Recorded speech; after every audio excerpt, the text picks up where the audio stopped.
is knowing I am nothing. Love is knowing I am everything. And between the two, my life moves. In these succinct words, he unveils the profound paradox of our existence. We are not simply the ephemeral contents of our minds, the roles we play, the relationships we cultivate, the constant flurry of activity. Something deeper resides, a presence that predates our thoughts, identities, and even the world itself. Yet, we perpetually rush from one task to another, one aspiration to the next. We seek God in temples, meaning in books, love in others, and peace in noise. But what if this incessant searching is precisely what distances us from truth? The most pervasive illusion is the belief in our separateness, that there's a self here and a world out there. Nisargadatta Maharaj shattered this illusion with unwavering directness. He taught not through elaborate philosophy, but through penetrating silence. And in that silence, a dawning realization flickers. Perhaps we need nothing added to us. Perhaps everything truly essential has been patiently awaiting our return. Not amidst the clamor, but in the tranquil spaces between, the interval between two thoughts, the pause between breaths, the stillness underlying all appearances. Can you perceive it now? That subtle vibration that demands no attention, yet encompasses the entire universe. It originates where the world ends and you begin, or perhaps where you end and what is begins. In life's relentless whirlwind, we mistake activity for vitality. The phone rings, deadlines loom, the mind plans, calculates, compares. We pursue unseen futures and cling to unquestioned memories. But amidst this ceaseless activity, have we ever truly paused to inquire, who is it that chases? Nisarga Maharaj, seated cross-legged in a small Mumbai apartment, surrounded by seekers from across the globe, recognized this frenzy for what it was. He didn't indulge it, he transcended it. One day, a man arrived burdened by a heavy bag and an even heavier mind. He had immersed himself in scriptures, studied sutras, memorized the Upanishads. He believed that further knowledge would lead to liberation. He bowed respectfully and began to expound on the Bhagavad Gita, on non-duality, on consciousness. Nisargadatta looked at him, not with irritation, but with absolute clarity, and simply stated, "You read too much. Now sit, be still, be nothing." Just like that. No philosophical discourse, no intellectual solace, just a precise, incisive cut to the root of the illusion. What value is 1,000 mantras if the mind remains turbulent? What truth can be discerned when our ears are filled with desire, our eyes with ambition, and our hearts with identification? Maharaj frequently stressed that the very act of becoming is bondage. As long as you perceive yourself as tangible and solid, a thing among things, you remain oblivious to your true nature. He asserted, the world entices us with success, relationships, the illusion of meaning cloaked in form, but none of it can touch the immutable awareness that you are. As long as we seek the self within the noise, we remain entangled. A child doesn't need to be reminded of its mother's love. It simply is loved. Similarly, you don't need to become the self. You already are. But to realize this, distractions must dissipate, not forcibly, but naturally, like fog dissolving in the morning sun. Ask yourself, can unchanging, silent, eternal truth truly be discovered amidst the clamor of becoming? Or must that noise first fall silent, not externally, but internally? We frequently confuse solitude with loneliness, but these states are vastly different. Loneliness is a yearning. It looks outward, aching for another's presence. Aloneness is a return, a merging with presence itself, where the concept of another waking. Nisargadatta Maharaj clarified this distinction not through theory, but through the power of direct inner perception. He understood that what we term loneliness is merely the ego panicking in the absence of distraction. It's the voice of the false self, terrified of disappearing. One afternoon, a woman arrived carrying more than her physical frame could bear.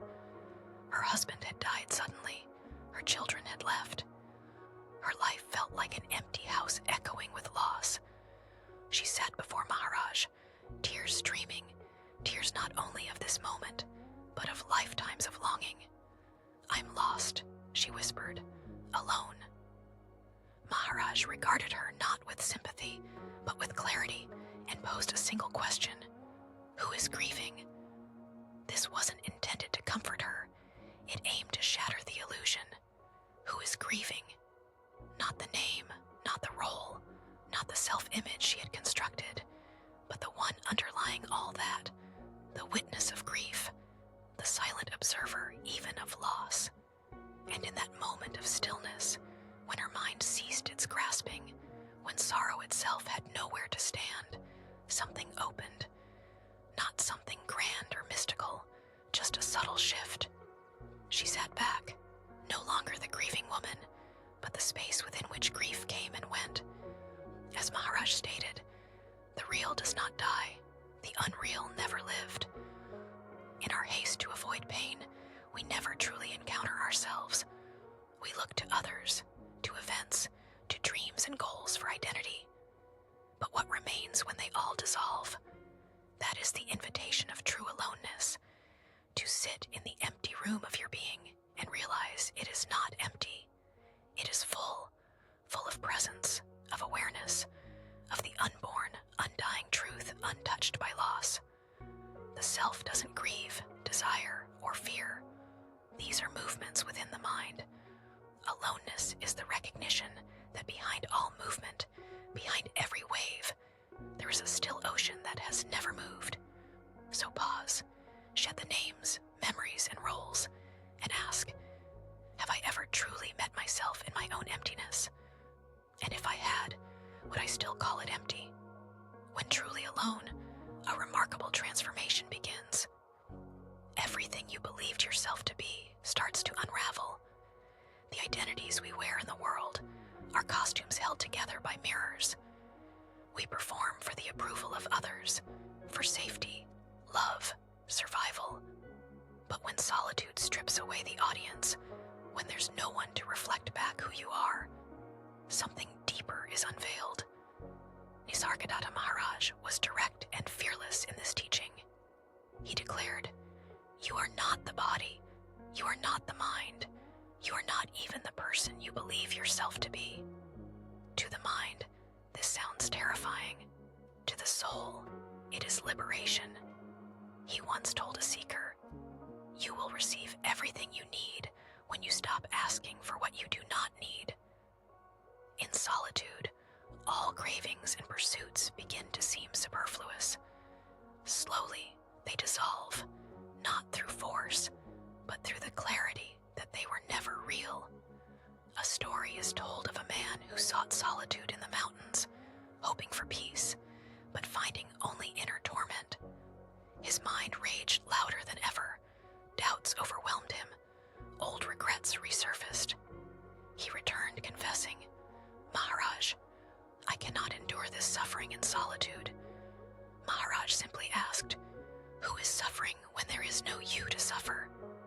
The man was perplexed. "Of course I am suffering. I feel it. But which I?" Maharaj pressed. "Is it the body, the thoughts, the memory of who you think you are? Can you show me this sufferer?" The man sat in silence, and for a moment, the questions pierced through the noise. He realized he wasn't suffering.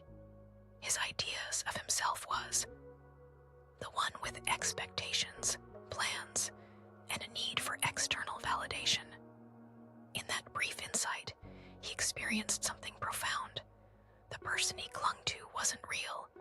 It was merely a collection of thoughts. This is solitude's effect. It leaves you nowhere to hide, And in that radical exposure, the false self begins to dissolve, not dramatically, but like mist in the morning sun. Slowly, the voice declaring, "This is who I am," quiets. The need to be special, seen, needed, fades. And what remains? Silence, awareness, the presence that simply is, without needing to become. As long as you're surrounded by others, you unconsciously continue acting. But in aloneness, the masks begin to fall. You sit in the empty theater of your mind and realize the actor was never real. The stage was never real. Only the watcher, the one who observes without identity, is true. This is why Maharaj emphasized solitude not as punishment, but as the sacred fire that burns away illusion. When no one is watching, and you are not watching yourself, who are you? What if the you you're trying to fix, perfect, or understand was never real to begin with? Solitude doesn't ask you to become better. It simply asks you to stop being what you are not. When the external world is silent and outer movements subside, the gaze turns inward. This is where the true journey begins, not in books, philosophies, or rituals, but in the burning fire of self-inquiry. Nisargadatta Maharaj taught that the only certainty is that you are. Stay with that. Not, I am this, not, I am that. Just, I am. Pure, unadorned, unqualified. In the noise of daily life, this presence is obscured by layers of thought, emotion, and identity. But in solitude, those layers begin to shed, not through effort, but through simple observation. Maharaj urged seekers not to pursue mystical experiences or mental answers, but to focus on the one unchanging element, the fact of being. He would say, before all ideas, before all identities, before even the sense of me, you are. There's a reason self-inquiry can only be deeply practiced in solitude. In the presence of others, the mind begins performing. But alone, there's no role to play. The masks are dropped, and the question arises with raw sincerity. Who am I? Not as a concept, but as a living flame of curiosity.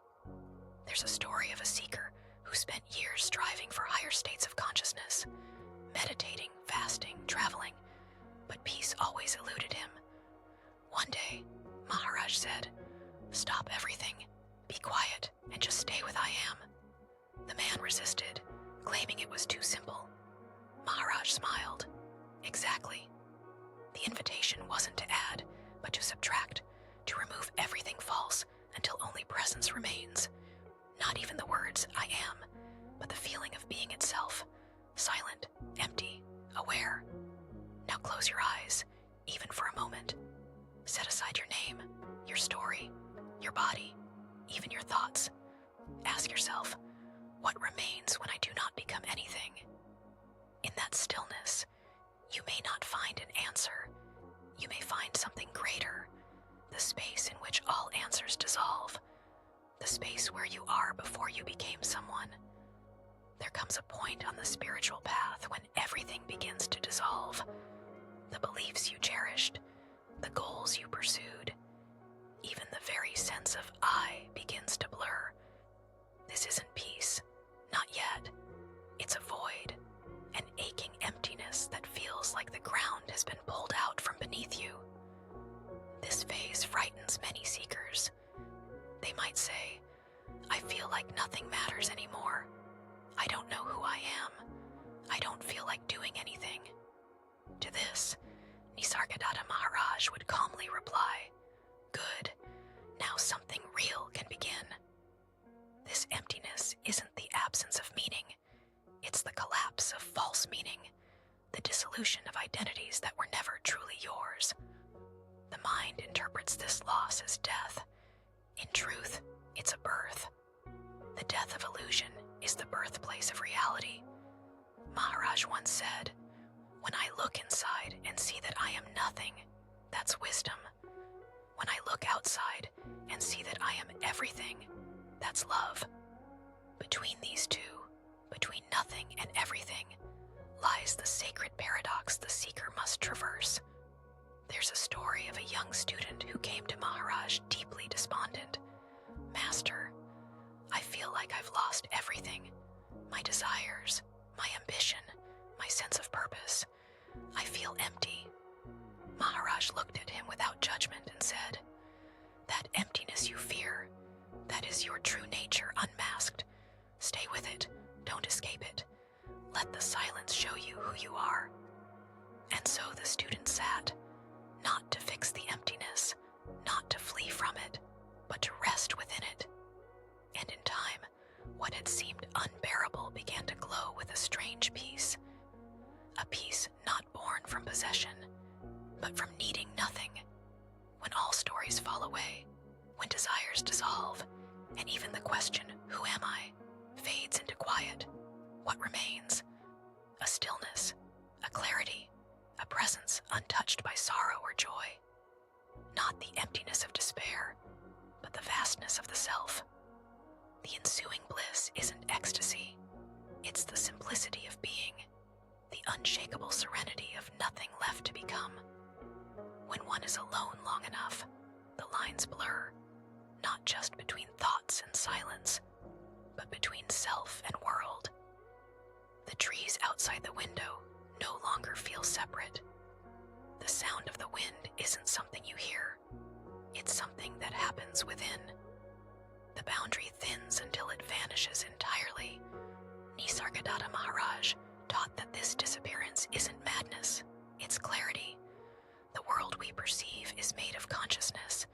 What we call matter is consciousness itself. This isn't philosophy. It's not an abstract concept. It's what remains when the me dissolves. Sit long enough in aloneness, and you begin to see that the world you thought was out there is arising within you. Maharaj often greeted visitors with complete stillness. No speeches, no instructions, just presence. One day, a man journeyed across India to meet him. He sat before Maharaj and asked, "What is your teaching?" Maharaj didn't reply. He simply looked at him, eyes soft, breath even. Minutes passed, no words. The man grew restless. "But what should I do? What practice?" Maharaj finally raised a hand, gesturing to the silence between them. "That," he said, "is the teaching." The visitor began to weep, not from sadness, but from recognition. In that silence, he realized the questioner and the answer were never separate. What Maharaj repeatedly pointed to wasn't a technique, but a seeing. When there's no self to protect, no story to uphold, the world isn't something you relate to. It's something you are. There is no tree. There is treeing happening in consciousness. There is no sky. There is skyness unfolding in awareness. This isn't a denial of the world, but a return to its source. You ask yourself now, not as a thinker, but as presence. When you look at the world, what is truly looking, and where does the world end and you begin? Perhaps the answer isn't found in words, but in the quiet recognition that there was never a line between the seer and the seen. True aloneness doesn't isolate, it unifies. It removes the need to be someone in the eyes of others, revealing something profound. There are no others. There is only one, wearing countless faces, breathing through a billion lungs, longing through a million hearts. When the seeker dissolves into the self, they don't vanish from the world. They return to it, not as a name, a role, a seeker, or a teacher, but as presence itself, silent, vast, boundless. Nisargadatta Maharaj said, "Love says I am everything. Wisdom says I am nothing. And in that dance between everything and nothing, true compassion arises. It's not the compassion of sympathy or duty. It's not the love born from the mind's judgment or wavering emotions. It's the love that sees no difference between the sufferer and the helper. The compassion that flows effortlessly because it knows there is no separation. A man once asked Maharaj, "How can I love others when I have nothing left to give?" Maharaj replied, "Exactly then, when you are empty, is when you are most full. It is only when the ego dissolves that the heart can encompass the entire world. And so, the one who walked alone into silence returns, not to change the world, not to save it, not even to belong to it, but simply to be. And in that being, the whole world feels seen, held, loved. Ask yourself gently, can you love more deeply by no longer needing anything from the world? What if compassion isn't a doing, but a seeing? A silent knowing that says there is only one here, and I am that. Solitude isn't a phase to pass through. It's not a mountain retreat or a chapter in a book on awakening. It's your natural state, what remains when the story of you dissolves. Nisargadatta Maharaj, in his piercing clarity, said, "All you need is to get rid of the tendency to define yourself. All definitions apply to your body only and its expressions. Once this obsession with the body fades, you will revert to your natural state spontaneously and effortlessly. What you seek in others is already within you. What you hope to find in noise and novelty is silently waiting in stillness. The solitude you fear isn't emptiness, it's fullness without form. You have always belonged to something deeper. You were never born into this world. You are the world, watching itself through a single window. So when the world feels overwhelming, when relationships feel like masks, when the body feels like a cage, when you long to escape but don't know where to go, remember this. You are not the one who seeks peace. You are the peace itself. There is a stillness between two thoughts, a silence between two breaths, a presence behind all appearances. That is you. It doesn't come, it doesn't go, it just is. And it is never lonely. It simply waits for you to stop being what you are not. If this message resonated deeply, share it. Perhaps your words will be the silence someone else has been waiting to hear. And always remember, your true self has never left you. It has been watching, waiting in the quiet between two thoughts.